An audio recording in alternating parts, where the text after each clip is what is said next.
सरस्वती एक छोट्याशा खेडेगावातील मुलगी. गोंडस, दिसायला खूप निरागस अशी सरस्वती. सकाळी एकदा शाळेला जाताना 2 वेण्या घातल्या की रात्रीपर्यंत त्या वेण्या तशाच तिच्या असायच्या. घरची परिस्थिती अगदी बेताची. ज्या दिवशी राबणार त्या दिवशीच खाणार अशी परिस्थिती होती.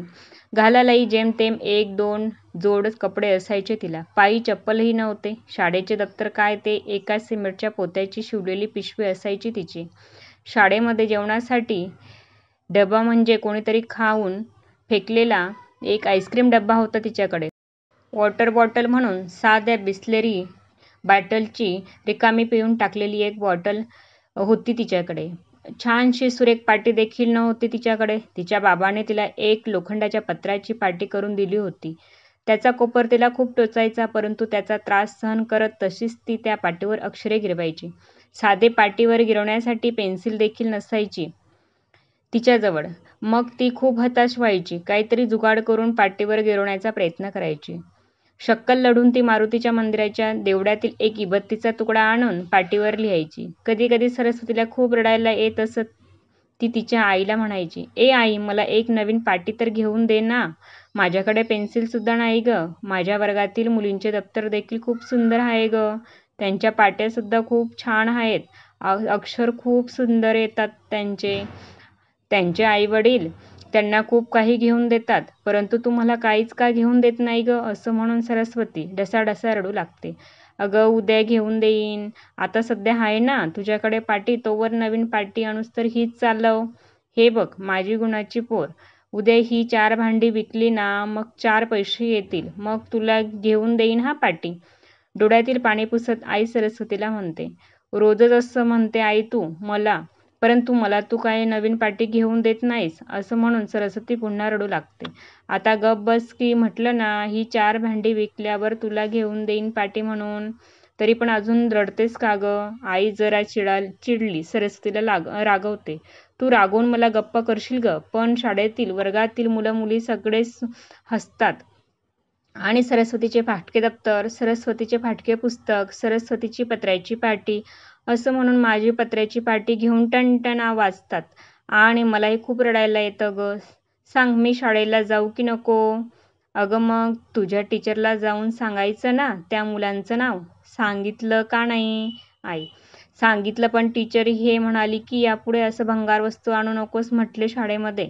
चांगले दप्तर पाटी घेऊन यायचं असेल तर ये, नाहीतर येऊ नकोस म्हटले शाळेला." सरस्वती, "आता एक रात्रीतून कुठून आणायचं ग दप्तर? कोणी उसने पैसे सुद्धा देणार नाहीत. आपले फाटके नशीब आहे, त्याला कोण काय करणार." आई, "पेन वही सुद्धा नाही ग माझ्याजवळ. मला अजून खूप पुढे शिकायचं आहे ग आई. आणि माझे शाळेचे गणवेश सुद्धा खूप फाटले आहेत. हे सगळं बघून मला खूप रडायला येतं ग आई." असं म्हणून सरस्वती आईच्या कुशीत डोकं घालून खूप रडते. "अगं सरस्वती, असं रडू नकोस. मी हाय ना. उद्या काहीतरी जुगाड करते बघ. आता तू जरा डाळ भात खाऊन घे बरं. तुझे बाबा आल्यानंतर ना त्यांच्याकडे पैसे आहेत का बघते. मग सकाळी आपण दोघे जाऊ बाजारात नवीन दप्तर आणायला." मुलीला खोटं आश्वासन देताना आईच्या डोळ्यातून चटकन पाणी येते. ती मनात विचार करत असते, बाबाजवळ तरी कुठे येणार पैसे? ते काही मिळवतात त्या फक्त एक वेळचं जेवण भागतं. मुलीला खोटं आश्वासन देताना आईचंही मन खूप दुःखी होतं. "खरंच आई, उद्या आपण बाजारात जायचं नवीन दप्तर आणायला?" सरस्वती खूप आनंदाने आईला प्रश्न विचारते. "हो ग माझी लाडाची बाई, उद्या सकाळी नक्की जाऊया. आता हा डाळ भात खाऊ पाहू." म्हणून आई तिला घास भरवते. काही अगदी आनंदात डाळ भात खाऊन झोपी जाते. सरस्वतीची आई तिच्या डोक्यावरून हात फिरवत फिरवत विचार करत असते की उद्यासाठी दप्तरला लागणारे पैसे कुठून आणायचे आणि उद्या सरस्वतीचे प्रश्न विचारल्यावर तिला काय उत्तर द्यायचे याचा विचार करत असते. इतक्यात दारावर टक टक आवाज येतो. सरस्वतीचे बाबा आले वाटतं म्हणून आईने दरवाजा उघडला. दरवाजात सरस्वतीचे बाबा कामावरून आलेले होते. "आज लय थकलायस वाटतं. दुपारी जेवायला आले का नाही?"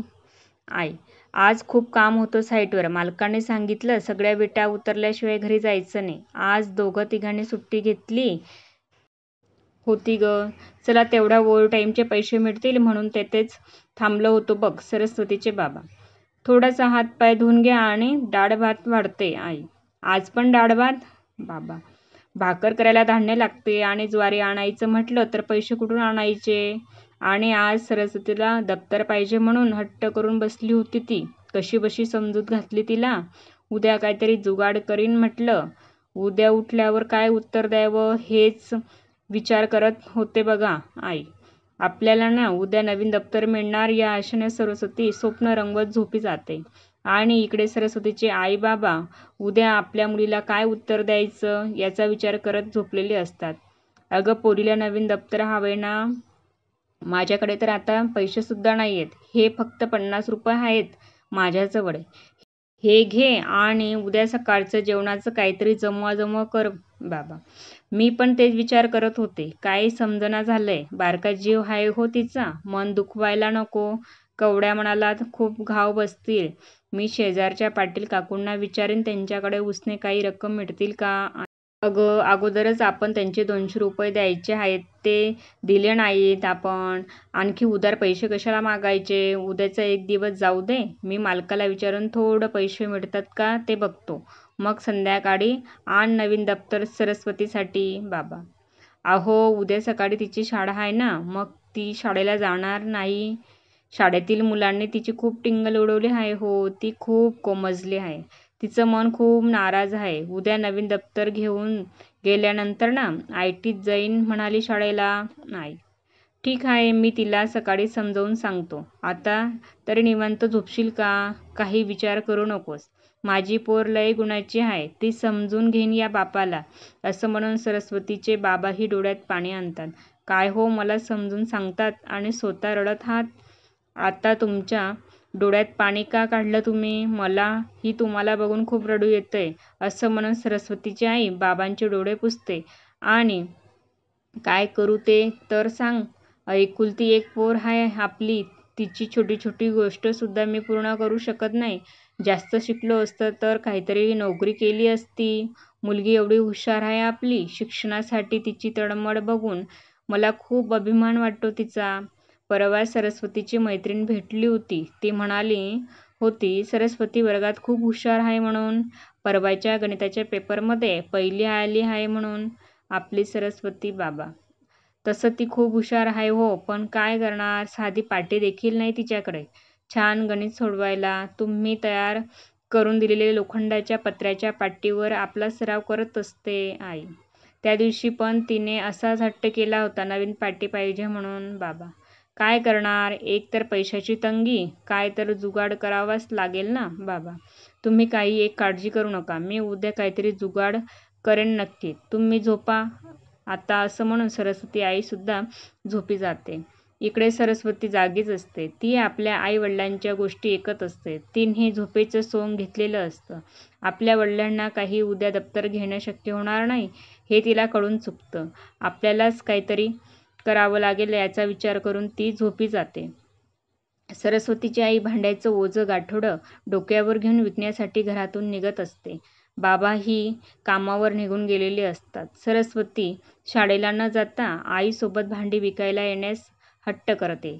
आई मी आज शाळेला जाणार नाही. तुझ्यासोबत भांडी विकायला येणार आहे. मी ही काहीतरी काम करेन. माझ्या शिक्षणासाठी काहीतरी उपयोग होईल. सरस्वती. सरस्वती आज तू शाळा बुडवणार का? बाहेर ऊन खूप कडक पडलेले आहे आणि तुझ्या पायात चप्पल देखील नाहीयेत. उगाच त्रास होईल ग पोरी तुला. आई. शाळेतील मुलांनी उडवलेली टिंगल सरस्वतीला खूप त्रास करत असते. तिच्या कानावर भंगार भंगार असे सारखे शब्द कानावर पडत असतात. शाळेतील टीचरने ही तिचा कसा अपमान केलेला असतो हे चित्र तिच्या सारखे डोळ्यासमोर येत असतं. आणि ती पटकन भानावर येते आणि आईसोबत जाण्याचा हट्ट करते. शेवटी नाईलाजाने सरस्वतीची आई तिला सोबत घेऊन जाते.